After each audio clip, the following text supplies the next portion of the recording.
मेरा नाम विवेक है। मैंने अपना स्कूलिंग न्यू दिल्ली से करी है। उसके बाद में मैंने अपना ग्रेजुएशन आईआईटी कानपुर से किया है। और उसके बाद मैंने अपना यूपीएससी सिविल सर्विसेज प्रिपरेशंस के लिए मैंने टाइम इन्वेस्ट करना शुरू कर दिया था।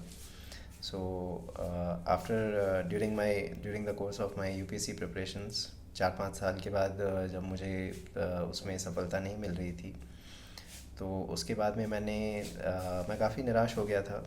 2020 की बात है, यूपीएससी मेंस में मेरा क्वालिफाई नहीं हुआ था। तो मैंने फिर डिसाइड किया कि मैं प्रोफेशनल एडवाइस लूँगा करियर के रिगार्डिंग। तो मैंने सर से बात करी इस बारे में। और सर ने मुझे पहले तो मेरी रिक्वायरमेंट्स को काफ़ी अच्छे से समझा। उन्होंने मेरे बैकग्राउंड को समझा और उसके हिसाब से फिर मुझे एडवाइस किया। और उन्होंने सबसे पहले तो ये कहा कि देखो, तुमने एक गलती ये करी है कि तुमने आईआईटी कानपुर से बीएस फिज़िक्स किया है। तो इस डिग्री की मार्केट वैल्यू उतनी नहीं है जितना तुमने सोचा होगा। और ये एक गलती रही जो बाद में मुझे भी रियलाइज़ हुआ, क्योंकि कई जगह मैं अप्लाई करता था तो वहाँ बीई या बीटेक की रिक्वायरमेंट्स होती थी, बट बीएस फिज़िक्स के कारण मैं उन जॉब्स में अप्लाई नहीं कर पाता था। और उसके बाद में सेकेंडली सर ने ये कहा कि अगर तुम यूपीएससी के लिए एस्पायर कर रहे थे, आईएएस बनना चाहते थे, तो उसके बाद में अगर वहाँ नहीं हुआ तो तुम्हें अब ऐसा नहीं है कि छोटे एम्बिशंस रखने हैं। तुम अभी भी अपने एम्बिशंस बड़े रख सकते हो। तुम्हें एक एमबीए के लिए जाना चाहिए।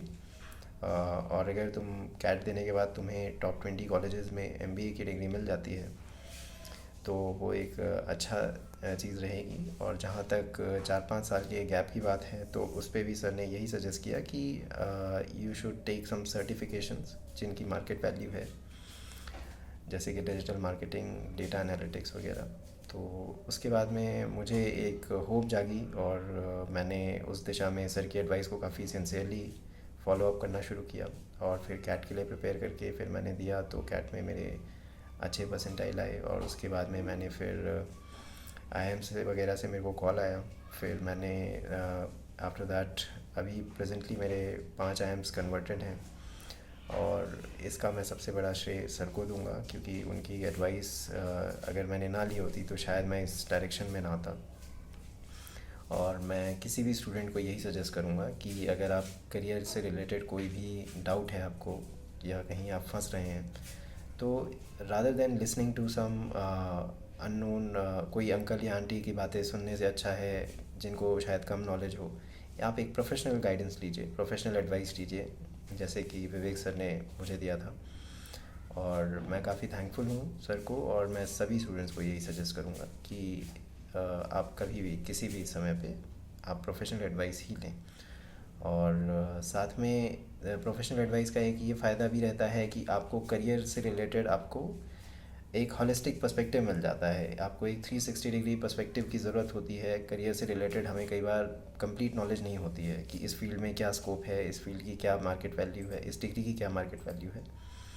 तो ऐसी गलतियां हमसे ना हो, इसलिए हमें, मेरा मानना ये है कि एक प्रोफेशनल एडवाइस हमें लेनी चाहिए। और मैं शायद सर से 12th के बाद मिला होता, और आईआईटी जाने से पहले मैंने एक बार सर से एडवाइस ली होती, तो शायद मैंने आईआईटी में भी जो डिग्री ली, मैं शायद अपनी एक कोर ब्रांच लेता जो मुझे कई आईआईटीज़ में मिल भी रही थी उस समय। But because of lack of knowledge मैंने वहाँ नहीं लिया। सो मैं नहीं चाहता कि कोई भी स्टूडेंट इस तरह की गलती करे।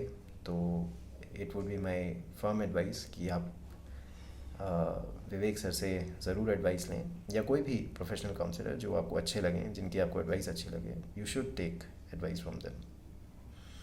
So thank you, and I'm very thankful to sir for whatever he has done for me. Thank you, sir.